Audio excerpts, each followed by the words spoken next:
आहे किंवा त्या केंद्रीय कुठली ती कमिटी आहे त्या नावाने आहे, असं आपले केंद्रीय एक कंपनी आहे किंवा ऑफिस आहे त्या नावाने जर असेल तर याची सेल डीड झाली कशी, केली कशी? म्हणजे मुळात प्रकरण इथून सुरुवात होतो की माझ्या नावाने 7/12 नाही, ते न बघता प्रॉपर्टी क्लिअर नसताना काल जिल्हाधिकाऱ्यांनी सांगितलं की अजूनही 7/12 वर नाव हे सरकारचंच आहे. या संदर्भात यापूर्वी या सगळ्या मंडळीकडे याच पार्थ पवार आणि कंपनीचे काही जवळचे बिल्डर गेले होते. त्यांनी ही जमीन मागितली होती. त्यांनी सांगितलं की आमच्या नावाने जमीन होऊ द्या, मग आम्ही खरेदी विक्रीचा व्यवहार काय ते करू. हे हातात न आल्यामुळं या सगळ्यांनी त्या तेजवानी नावाच्या बिल्डरला पकडलं, शीतल तेजवानी, आणि ही खरेदी विक्री करून घेतली. मुळात हा व्यवहारच पहिल्यांदा रद्द होण्याची आवश्यकता आहे, कारण जमिनीचा मालक सरकार आहे, खरेदी विक्री होऊ शकत नाही. हा 420चा गुन्हा आहे. पहिल्यांदा यांच्यावर 420 अंतर्गत या दोघांवरही गुन्हा दाखल झाला पाहिजे, ही आमची मागणी आहे. ही फसवणूक आहे. सरकारच्या जमिनीची परस्पर विक्री करणं. आता इथे खरं म्हणजे ईडी सीबीआय काय झोपले आहेत का हे लक्षात घेतलं पाहिजे. अशा व्यवहारामध्ये त्वरित लक्ष घातलं पाहिजे. हे प्रकरण इतकं मोठं आहे की यामध्ये लक्ष घालण्याची आवश्यकता आहे असं मला वाटतं. आणि 300 कोटीच्या व्यवहारामध्ये केवळ एक की आयटी पार्कचा रिझोल्युशन ही कमिटी आपली ही भागीदार कंपनी एक रिझोल्युशन पास करते आणि त्या भरोशावर मुद्रांक शुल्क माफ केला जातो. हा तर पराकोटीचा अपराध आहे.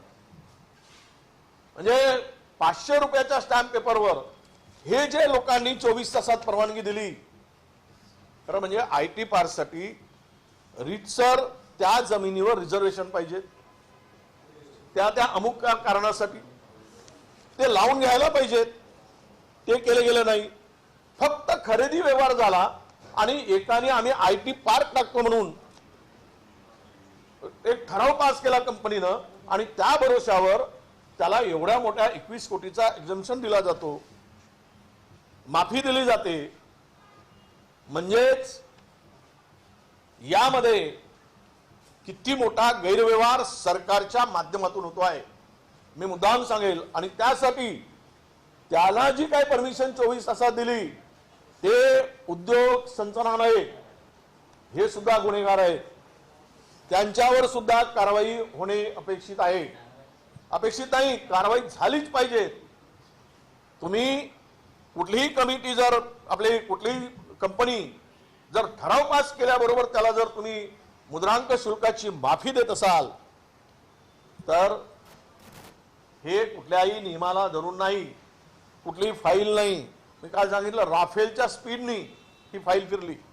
या मुंडवा परिसरामध्ये अशाच पद्धतीनं महारवतनाच्या जागा, क्लास 2च्या जागा या ज्यावेळेस एग्रीकल्चर पर्पजसाठी दिल्या होत्या त्यांना, कृषी वापरासाठी, त्याचा वापर जर कमर्शियल करायचा असेल, रेसिडेन्शियल करायचं असेल तर त्या जमिनीला भोगवटदार वर्ग 1 केल्यानंतर करायचं प्रोव्हिजन काय आहे की ते करू नये असंच आहे. आणि ते 2च वर्ग राहील. आणि ज्या वेळेस त्या जमिनी सरकारच्या जमिनी त्याचं रजिस्ट्रेशन किंवा त्याची खरेदी विक्री होत असेल तर कमर्शियल वापरासाठी 75% प्रत्येक खरेदी विक्रीच्या वेळेस तो सरकारचा नजराना भरावा लागतो. परंतु या पुण्यामध्ये आतापर्यंत अशा प्रकारचा कुठल्याच प्रकारचा परवाना आपला नजराना भरला गेला नाही. मी जिथे काम करतो आहे, मी लोकलेखा समितीचा अध्यक्ष म्हणून असे पुण्यातील जवळपास 50 प्रकरणं माझ्याकडे सुनावणीसाठी आलेत किंवा एजीनी त्यामध्ये पॅरा काढलेला आहे की इथे मुद्रांक शुल्काची चोरी झाल्याची त्या संदर्भातली साक्ष आमच्याकडे सुरू आहे। अनेक प्रकरणं त्यामधून येत आहेत। इथेच शासनाचा करोडो रुपयाचा महसूल या पुण्यामध्ये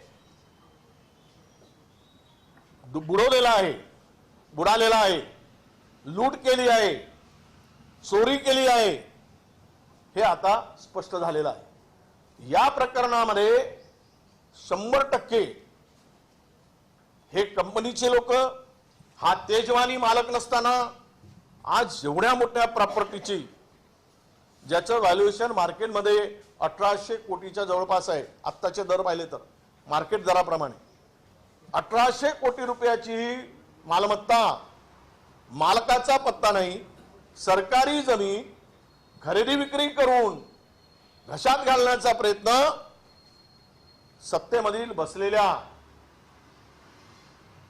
सत्ताधाऱ्यांच्या आशीर्वादामुळं। आता मला देवाभाऊंना प्रश्न विचारायचा आहे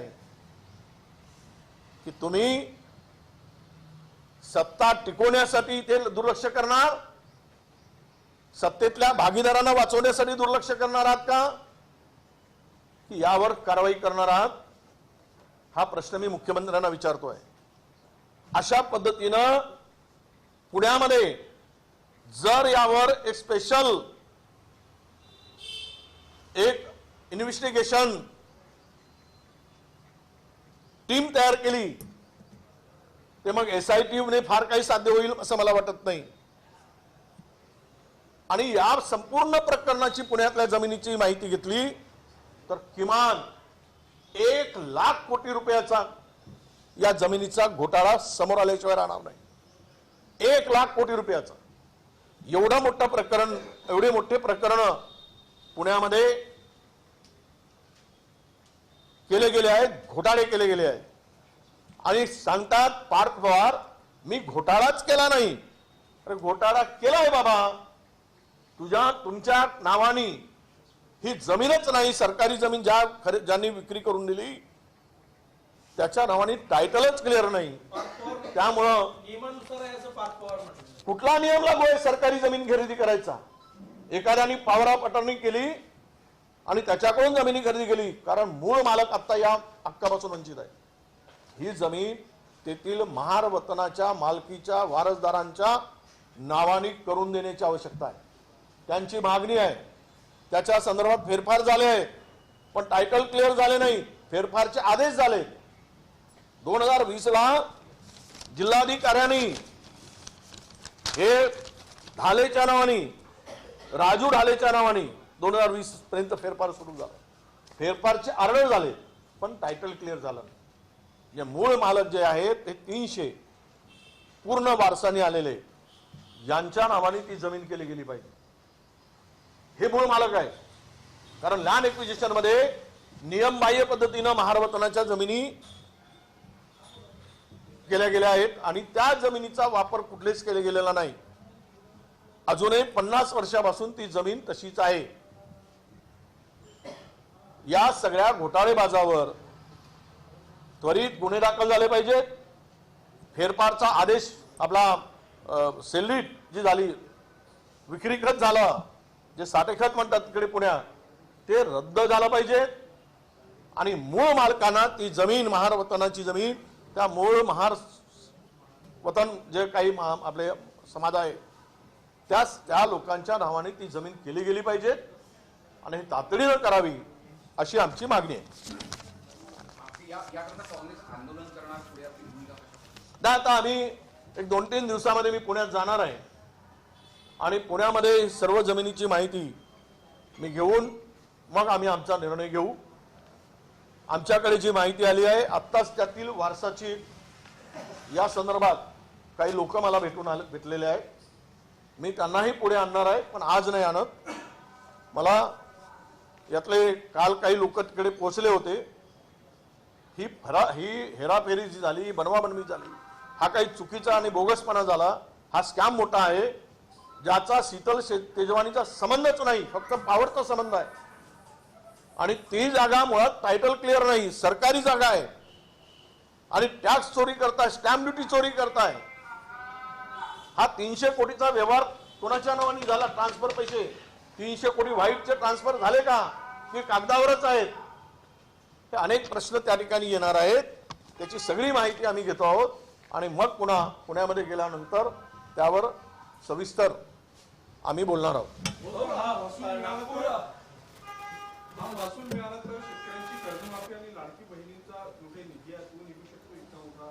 आज 21 कोटी रुपये स्टॅम्प चोरी करताय. दुसरीकडे उपमुख्यमंत्री वित्तमंत्री सांगतात की तिजोरीत खडखडाट आहे, शेतकऱ्यांची कर्जमाफी हा काही पर्याय आहे का? हे वारंवार मागतात. आज केली तर पुन्हा उद्या तयार होतात. म्हणजे तुम्हाला 21 कोटी रुपये चोरीसाठी टॅक्स आपला स्टॅम्प ड्युटी बुडवण्यासाठी तुम्हाला काही वाटत नाही. माझं स्पष्ट मत आहे की केवळ पुण्यात हे घोटाळे शोधले तर शेतकऱ्यांची कर्जमाफी होईलच, पण त्याबरोबर शेतकऱ्यांना हेक्टरी 1 लाख रुपयाची मदत सुद्धा करता येईल. महाराष्ट्रातलं शेतकरी संकटात असताना कृषी मंत्र्यांचा रवी भवनचा बंगला रिपेअरसाठी 1 कोटी 9 लाख रुपयाचा खर्च आहे. नितीन राऊत यांनी या सगळ्या भ्रष्टाचाराची SIT चौकशी करण्याची मागणी केलेली आहे. तुमचं काय मत? एकीकडे तिजोरीत खडखडाट म्हणून सांगायचं, दुसरीकडे शक्तीपीठ बांधायचं, तिसरीकडे मंत्र्यांचे बंगले सुसज्ज करायचे, आणि शेतकऱ्यांना सांगायचं 32,000 कोटी दिले. अरे किती खोटं बोलताय तुम्ही? सरकार म्हणून तुमच्या तोंडात किडे पडतील, किडे. एवढं सरकारची फसवणूक तुम्ही करताय. कुठे आहेत 32,000 कोटी? मी काल माहिती घेतली चंद्रपुरामध्ये ज्या शेतकऱ्यांना मदत दिली गेली 2,000 रुपयाची, 1,000 रुपयाची, 300 रुपयाची मदत आहे. ते मी घेणार आहे पुढे.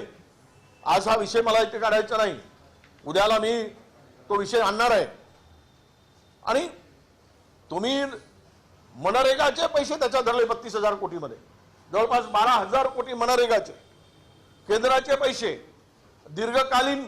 तुम्ही मला सांगा की जूनमध्ये जर कर्जमाफी होत असेल तर शेतकऱ्यांच्या बोकांवर जे काही कर्ज आहे आणि कर्जाचं पुनर्गठन, जुनं आणि नवं कर्ज, हे मार्चमध्ये होत असतं फायनान्शियल इयरमध्ये.